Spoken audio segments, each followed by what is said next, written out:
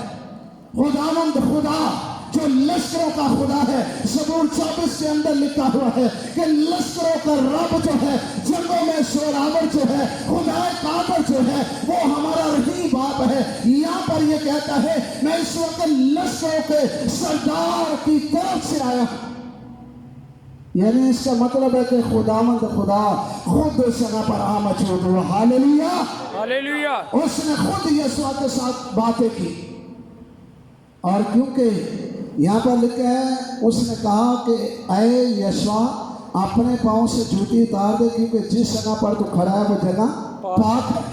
موسیٰ سے خدا نے کیا کہا جب وہ پہاڑ پر گیا؟